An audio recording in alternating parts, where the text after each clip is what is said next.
दोस्तों 1919 में Rowlatt act, जिसे काला कानून कहा गया, पारित किया गया।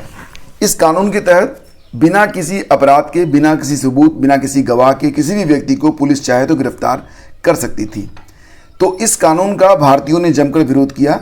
डॉक्टर सैफुद्दीन और डॉक्टर किचलू ने जब इस कानून के लिए प्रदर्शन किया कि ये गलत कानून है, इसे हटाओ, तो उन्हें गिरफ्तार कर लिया गया।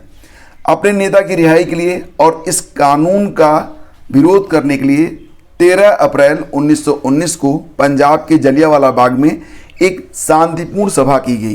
पूरे शहर में कर्फ्यू लगा हुआ था और बस यही एक छोटी सी वजह मानते हुए जनरल डायर अपने तमाम सैनिकों के साथ वो पहुंच गया जलियांवाला बाग में। वहाँ पर उसने अंधाधुंध गोलियां चलवाईं, जिसमें अनाधिकृत मतलब अनऑफिशियल डेटा जो बता रहे हैं वो यही बता रहे हैं कि लगभग 1500 लोग मारे गए और लगभग कुल मिला के 2000 लोग इसमें बहुत बुरी तरह जख्मी हुए थे। हालांकि ऑफिशियल डेटा की रिपोर्ट बहुत कम है, लेकिन एक्चुअल डेटा यही है जो कि अनधिकृत माना जाता है। तो उसके बाद जो कुछ हुआ आप जानते ही हैं। तो 13 अप्रैल स्मृति दिवस के रूप में हम मनाते हैं। जलियांवाला बाग नरसंहार के वीर शहीदों को सत सत नमन करते हुए और अपने भावपूर्ण श्रद्धा सुमन समर्पित करते हुए शुरू करते हैं आज के सेशन को। और इसी के साथ सबसे पहले एक खबर आप लोगों के लिए है जो कि बहुत ही इंपॉर्टेंट है, ख़ास तौर से उनके लिए जो लोग LT ग्रेड 2018 के एस्पिरेंट हैं और जिनका चयन नहीं हो पाया। तो उनके लिए एक बड़ी खबर ये है कि उत्तर प्रदेश लोक सेवा आयोग ने एक डिसीजन लिया है और इस डिसीजन के तहत ये निर्णय लिया गया कि 2018 की भर्ती में शामिल ऐसे कैंडिडेट जो सफल तो हुए लेकिन अब वो नहीं चाहते कि उनका नाम इस भर्ती में रहे, जैसे कि कहीं पर वो समायोजित हो चुके हैं या उससे अच्छे पद पर पहुंच चुके हैं, तो उन लोगों से एक रिक्वेस्ट किया गया है UPSC के द्वारा कि वो अपनी जो ऑफिशियल और रजिस्टर्ड ईमेल आईडी है उससे एक ईमेल आईडी जो कि यहाँ पर दी गई है, इसको आप लोग नोट कर लीजिएगा। इस ईमेल आईडी पर 28 अप्रैल तक उनको अपना एक एप्लीकेशन देना है ताकि जो श्रेष्ठता क्रम है उससे उनका नाम वापस लिया जा सके और अब बाकी जो बचे हुए अभ्यर्थी हैं उनके आधार पर एक नई लिस्ट जो है बन सके और साथ ही साथ ऐसे एस्पिरेंट जो अभी तक वेटिंग में नहीं थे उनकी एक लिस्ट तैयार की जाएगी, मतलब वेटिंग लिस्ट तैयार होगी और उनको नियुक्ति प्रदान की जाएगी। तो अवशेष श्रेष्ठता सूची से अभ्यर्थियों के लिए खुल गए नियुक्ति के रास्ते। LT ग्रेड 2018 के तहत शेष 8 विषयों की सूची जारी करने की मांग। तो LT ग्रेड शिक्षक भर्ती 2018 के तहत शेष रह गए 8 विषयों में अवशेष श्रेष्ठता सूची से अभ्यर्थियों की नियुक्ति के रास्ते खुल गए हैं। UPSC ने इस भर्ती में शामिल उन अभ्यर्थियों से 28 अप्रैल तक आवेदन मांगे हैं जो चयनित तो हुए लेकिन किसी कारणवश अपना अभ्यर्थन या मतलब अपनी नियुक्ति नहीं चाहते हैं।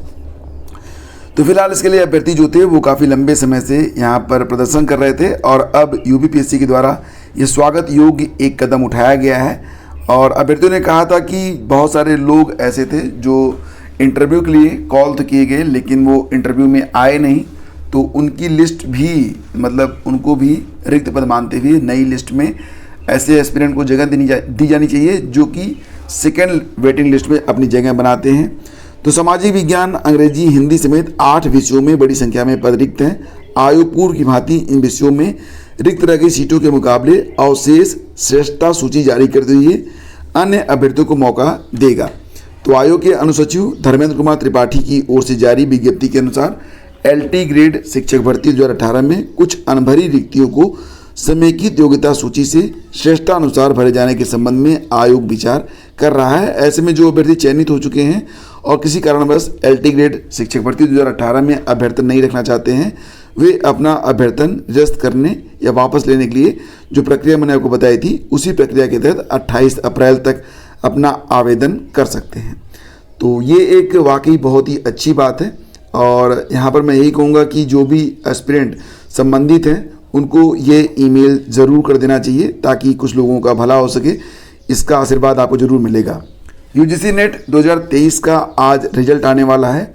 ये रिजल्ट आप ugcnet.nta.nic.in पर देख सकेंगे।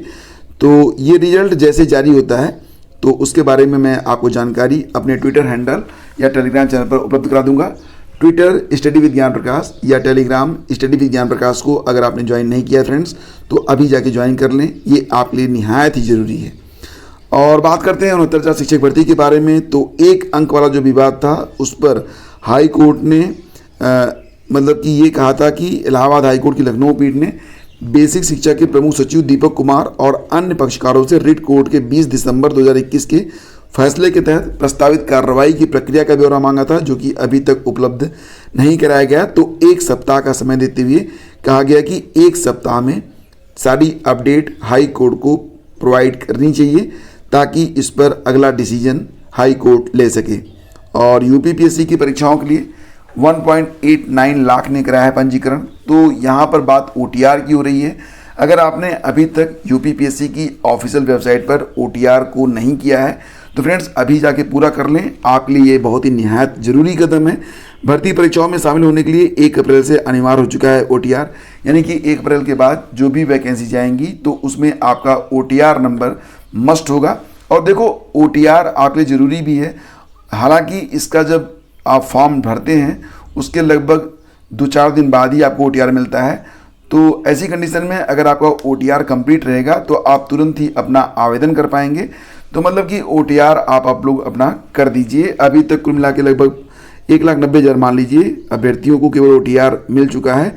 हालांकि रजिस्ट्रेशन काफ़ी बड़ी संख्या में हुए हैं, लेकिन अगर आपने नहीं किया तो आप कर दीजिए, क्योंकि ये आपके लिए बहुत ही ज़रूरी है। अगर आप यूपीपीएससी की वैकेंसीज लाइक एज आरओ खंड शिक्षा अधिकारी और जीआईसी प्रवक्ता, एलटी ग्रेड की नई वैकेंसी वगैरह में अगर आप पार्टिसिपेट करना चाहते हैं तो ओटीआर की प्रक्रिया को पूरा जरूर कर लीजिएगा। और देखिए कार्डियक अरेस्ट एक बहुत ही आम बीमारी हो चली है और आपने देखा होगा कि आजकल खबरों में 40 साल 35 साल तक के जो युवा हैं उनको भी कार्डियक अरेस्ट आ रहा है और वो भी जान से हाथ धो बैठते हैं। तो शुरू के 3 मिनट एक थेरेपी होती है, अगर इसको आप प्रयोग में लाएं तो आप इसके लिए जान बचा सकते हैं। यूट्यूब पर आप सर्च करेंगे CPR यानी कि कार्डियो पल्मोनरी रिसिटेशन, तो इससे जो है आप काफ़ी कुछ कर सकते हैं। मतलब ये होता है कि ना कि इसमें क्या होता है कि मरीज को समतल ज़मीन पर जो थोड़ी कड़ी हो उस पर लेटाते हुए और फिर अपने दोनों हथेलियों को एक विशेष मुद्रा में जोड़ते हुए आपको जो है सीने पर 100 से 120 बार छाती के बीच में 2 इंच तक दबाना होता है और छोड़ना होता है। और हर दबाव के बाद छाती को समान अवस्था में आने दो। छाती को 30 बार दबाने के बाद मुंह पर साफ कपड़ा या रुमाल रखकर पीड़ित के मुंह में 2 बार सांस देनी चाहिए। तो इससे क्या होता है कि मतलब आप किसी की जान बचा सकते हैं। तो CPR को एक बार आप लोग ज़रूर देख लीजिएगा, यूट्यूब पर सर्च करेंगे तो CPR आप लिख के सर्च करना तो आपको जो इसके बारे में जानकारी मिल जाएगी, बहुत सारे वीडियोज़ मिल जाएंगे, वो चीज़ एक बार देख लेना, क्या पता कब इसकी ज़रूरत आपको पड़ जाए। और फिलहाल आपको यही बताना चाहेंगे कि अगर जिसका लर्निंग अभी DL नहीं बना है अब उनके लिए परीक्षा देनी होगी। तो 2 घंटे की परीक्षा होगी, इसमें यातायात से संबंधित जो जानकारियां होती हैं उसके बारे में आपकी परीक्षा ली जाएगी, उसके बाद ही लर्निंग DL आपका जो है पास आउट होगा। तो ये सारी जानकारी दोस्तों यहाँ पर दी जा रही है और अगर सेशन आपको अच्छा लगा तो लाइक और शेयर कर दीजिए। सिविल सेवा की तैयारी कर रहे हैं, यूपीपीएससी की तैयारी कर रहे हैं, तो कल मैंने एक वीडियो अपलोड किया था जिसमें मैंने आपको बताया था कि अगर आप यूपीपीएससी 2023 के एस्पिरेंट हैं तो उसमें सबसे ज़्यादा जो प्रश्न आते हैं वो करंट अफेयर से आते हैं। इसके बाद पॉलिटी और हिस्ट्री, ये 2 इंपॉर्टेंट टॉपिक हैं। तो पॉलिटी से, करंट अफेयर से और जो बाकी के टॉपिक कितने मतलब कौन कौन से टॉपिक हैं और उसमें विगत परीक्षाओं में 2022 में, 2021 में, 2020 में, 2019 में कितने कितने प्रश्न पूछे गए थे, इन प्रश्नों के लिए एक अच्छा सा एनालिसिस आपके channel IAS PCS master class पर उपलब्ध है। लिंक वीडियो के डिस्क्रिप्शन में है, उसको एक बार जरूर देखिएगा। और साथ ही साथ आपको पता चल जाएगा कि पॉलिटी के लिए कौन कौन से टॉपिक हैं जिनको एक बार एग्जाम से पहले आपको पढ़ लेना चाहिए। इससे आपको 20 से 30 प्रश्न सही करने में मदद मिलेगी और यही चीज़ें आपको औरों से आगे रखेंगी। तो फ्रेंड्स आज की वीडियो में बस इतना ही। अगर सेशन अच्छा लगता है आपको तो लाइक और शेयर किया करें। बाकी जानकारी के लिए आप लोग डिस्क्रिप्शन चेक कर सकते हैं या फिर पहले कमेंट बॉक्स पे जा सकते हैं। Thank you so much.